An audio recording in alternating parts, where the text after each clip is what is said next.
Supreme কোর্টের পর কলকাতা হাইকোর্টেও ব্যাকফুটে মমতা বন্দ্যোপাধ্যায়ের সরকার। আইপ্যাক মামলার শুনানিতে সুপ্রিম কোর্টে মামার বাড়ির আবদার করে বসেছিলেন কপিল সিব্বল এবং কল্যাণ বন্দ্যোপাধ্যায়। কল্যাণ এবং কপিলের বক্তব্য ছিল যে ডাকাতের বিরুদ্ধে ডাকাতি তদন্ত করবে, অর্থাৎ যে ডাকাতি করেছে সেই তদন্ত নাকি ডাকাতি করবে, এই রকম যুক্তি খাড়া করার চেষ্টা করেছিলেন কল্যাণ এবং কপিল। এবার হাইকোর্টেও অদ্ভুত দাবি করে বসলেন তৃণমূলের বর্ষিয়ান আইনজীবী কল্যাণ বন্দ্যোপাধ্যায়, আর তাতেই হেসে ফেললেন কমিশনের আইনজীবী। কি হয়েছে চলুন বিস্তারিত দেখে নেওয়া যাক। তার আগে আপনাদেরকে অনুরোধ, ভিডিওটি ভালো লেগে থাকলে লাইক, কমেন্ট, শেয়ার এবং সাবস্ক্রাইব করতে একদম ভুলবেন না। চলে আসি বিস্তারিত খবরে। আধিকারিক বদলির মামলায় নিজেদের অবস্থানে স্থির রইল নির্বাচন কমিশন।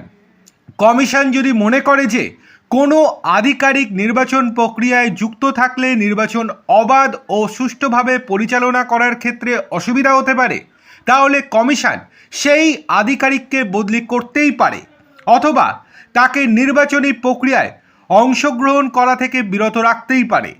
কলকাতা হাইকোর্টে এমনই সওয়াল করলেন জাতীয় নির্বাচন কমিশনের আইনজীবী ডিএস নাইডু।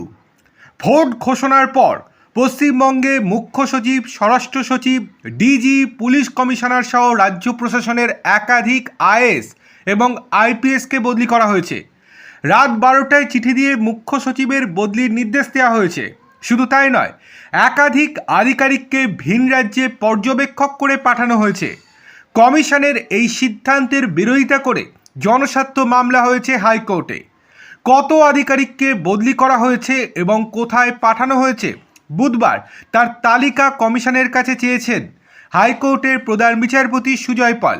কমিশনের দাবি, এই মামলা কেবলমাত্র একটা ছদ্মবেশ, কেউ অন্যের ঘাড়ে বন্দুক রেখে চালাচ্ছে। উল্লেখ্য, মামলাটি করেছেন তৃণমূলের আইনজীবী অর্ক নাগ। তবে জনস্বার্থ মামলার আইনজীবী কল্যাণ বন্দ্যোপাধ্যায় দাবি করেন, আইনসভা যে আইন তৈরি করে তার বাইরে গিয়ে কাজ করতে পারে না নাকি কমিশন।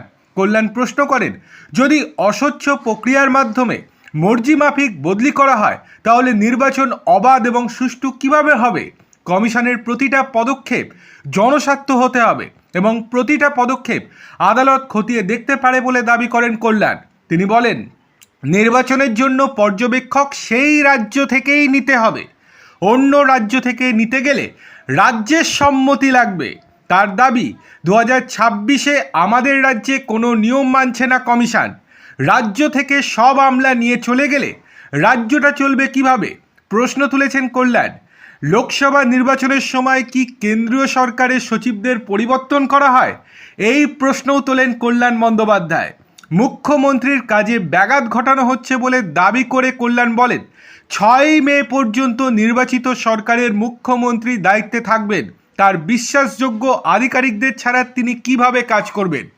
তার এই যুক্তি শুনে কমিশনের আইনজীবী ডিএস নাইডু হেসে ফেলেন। প্রধান বিচারপতি তারপরেই কল্যাণকে বলেন, আপনি জানেন না, যখন কোনো রাজ্যে ভোট ঘোষণা করা হয় তখন সেই রাজ্যের দায়িত্ব নিয়ে নেয় নির্বাচন কমিশন। নির্বাচন কমিশনের আন্ডারেই সমস্তটা থাকে। তাহলে আপনি কি করে বলেন যে নির্বাচন কমিশন এটা করতে পারে না? যখন থেকে ভোট ঘোষণা হয় এবং যতদিন না ফলাফল ঘোষণা হচ্ছে ততদিন অবধি নির্বাচন কমিশন নিজেদের মতো কাজ করবে। সেক্ষেত্রে আপনারা চাইলেও কিছু করতে পারবেন না।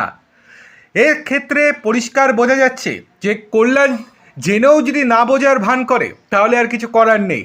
মোটামুটি হার যে মেনে নিয়েছেন কল্যাণ বন্দ্যোপাধ্যায় সেটার বলার অপেক্ষা রাখে না। আগামী শুক্রবার এই মামলার রায় দিতে পারে কলকাতা হাইকোর্ট।